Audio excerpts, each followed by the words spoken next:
Hello guys! Today we are going to add some white spots on our fly agaric mushroom.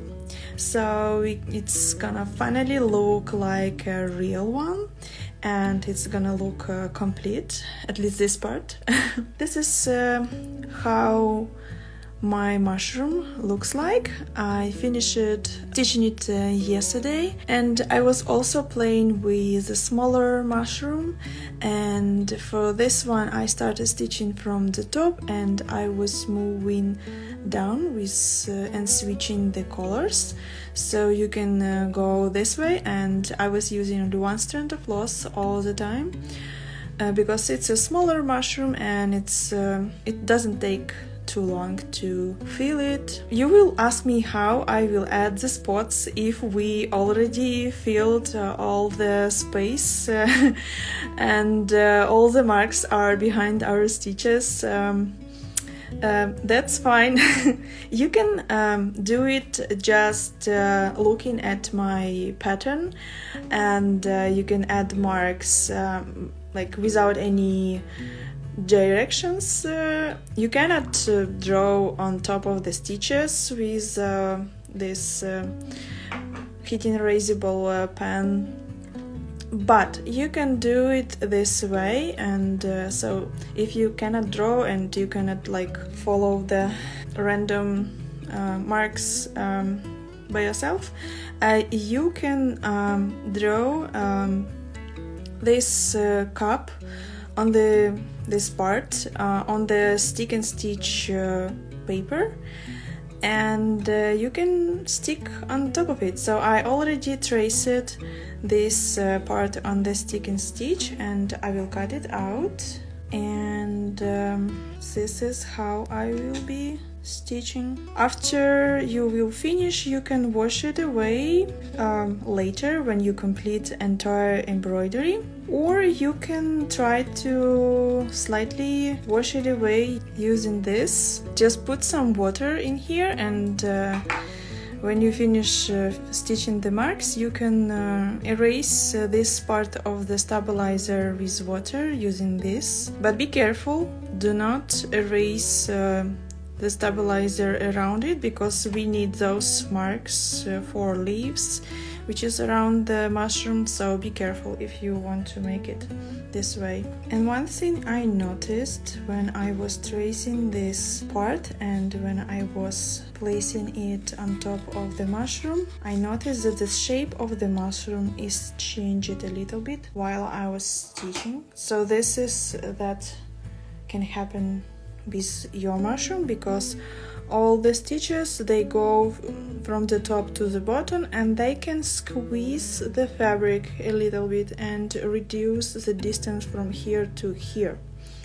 So this is why we need to keep our fabric tight in the hoop, so it will not happen. But if it happens, and if it's slightly different from what it was original, it's totally fine.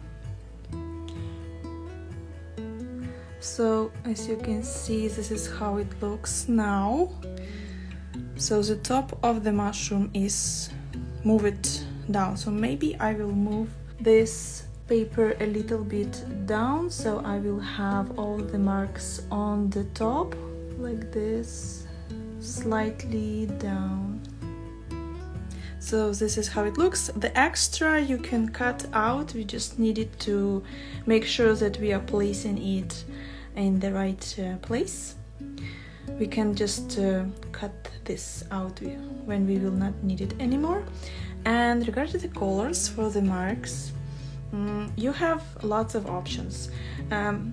I would recommend to use the extremely white color, because it's gonna be too different from the mushroom cup, and I noticed that it's in nature it has a slightly yellowish color, so you can use one of those colors if you have. So just take a look what you already have, so you will not need to buy some new threads. And you can also use one of those colors, this one or this one. I actually used this color with my smaller mushroom. I can show you, and it looks really great. This is how it looks, and as you can see, it looks really nice. And if it was white, it could be like too much contrast. See? So let's use this color. It's just light, the lightest color from red color family. So I'm gonna use this color and the small needle. I will try 2 strands of floss because it's a big cup and I would like to fill this space faster. Which kind of pen do you use? I use Pilot Friction. This is the pen that I use for tracing my pattern to the fabric. It's heating erasable gel pen, and it disappears when heating, and it also, because it's a gel pen, it will disappear completely if there is some marks left after washing your embroidery. So I really like this pen. And you can find it by the link in the video description. I have a link to my page where you can find all the materials that I like to use, and maybe buy something for yourself if you need it. So I'm gonna fill those marks with French knots because I like how it looks. It gives me a really great texture, and I'm gonna make in French knots. I will try to wrap my needle one time. It can be hard to go through all of those layers of fabric, plus you already did your stitching, but it's possible. If it's painful for your fingers, you can use some sambal. I use a silicone sambal. This is the one. French knots are really easy to make. I have an entire video tutorial of this kind of stitch on my YouTube channel, and I walk you through in details which kind of mistakes you can make when you will be trying to do French knots for the first time. So I highly recommend you to watch this video before trying it for the first time. But basically I can tell you right now how I do it. So you come up, I come up close to my previous French knots because I want to fill this spot entirely with French knots only, and I wrap my needle once or 2 times right now, and I put my needle back almost to the same place, but not to the same place, just near this place. And I keep my thread using the left hand. So this wrap is tight, and I go through these wraps, and voila, you have a French knot. So just use a combination of 1 wrap or 2 wraps depending on the area that you are filling. If you have less space to fill, you can use only 1 wrap like I will use right here, and it will give you a really cute texture. It should be random, and all those spots, they should be like in different shape, just like it's in nature.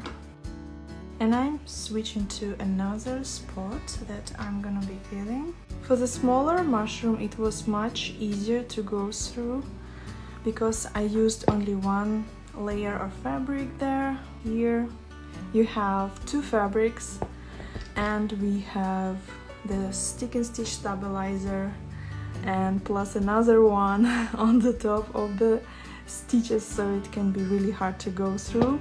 I understand you because this is how I feel right now, but if you feel that you can make those spots without any guidelines like this, you can just do it freehand.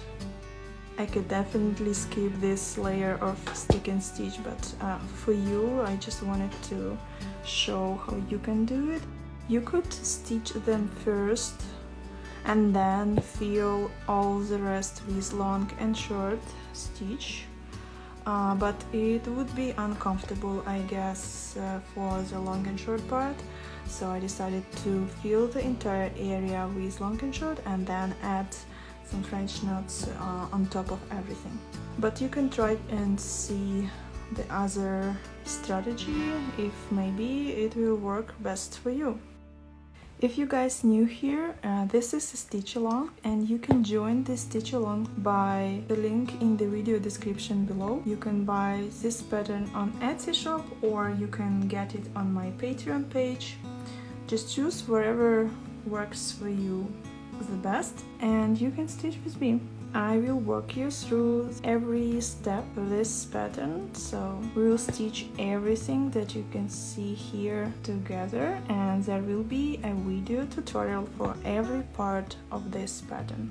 So you can stitch along with me and maybe learn something new. It's okay if you never tried long and short shading, and it's okay if you never tried French knots. You will learn it on the go. So this is basically how I learn things. You just need practice. If you have any questions, just comment below and I will reply as soon as I can. So I finished stitching the white spots.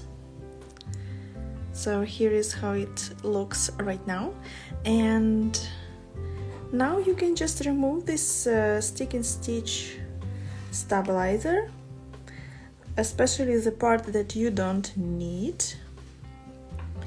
You can cut it out carefully. Be careful, do not touch your embroidery or do not touch your fabric, just carefully. You can cut out everything that you don't need. Everything that you can cut, and this is what is left.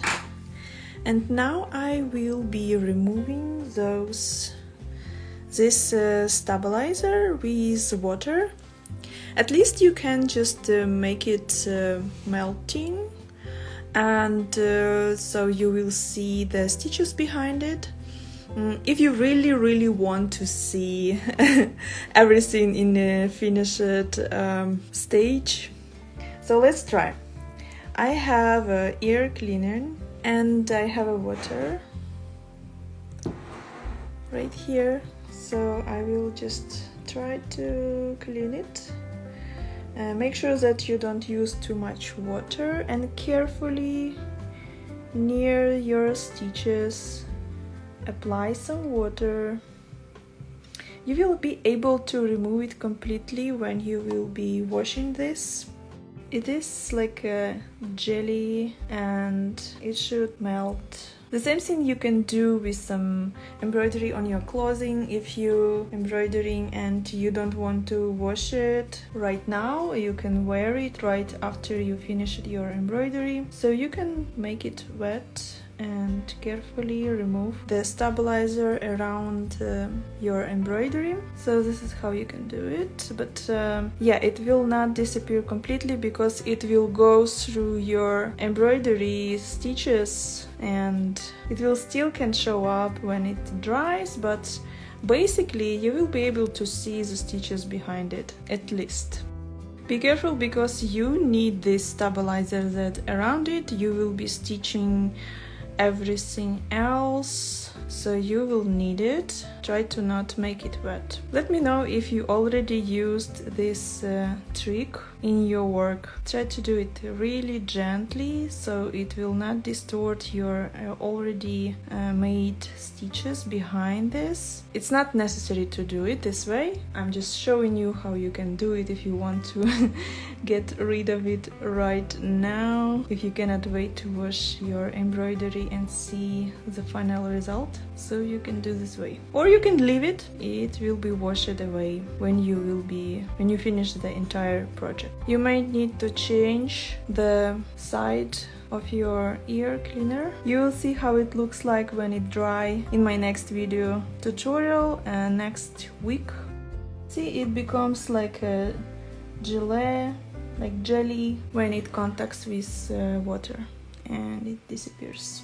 It's definitely not gonna wash away completely from your embroidery. It can stay between the stitches somewhere. It can make it different from what it's supposed to be, but basically temporary solution for you just to enjoy your finished embroidery when you will be stitching the rest mushrooms. So you can do this if you want.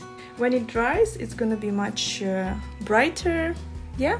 This is how you can remove it when you don't need it anymore. So the same way you can stitch this mushroom spots and this mushroom spots, and I will get back to you next week when we will be stitching this part of the mushroom, and next we will be stitching the stem of the mushroom.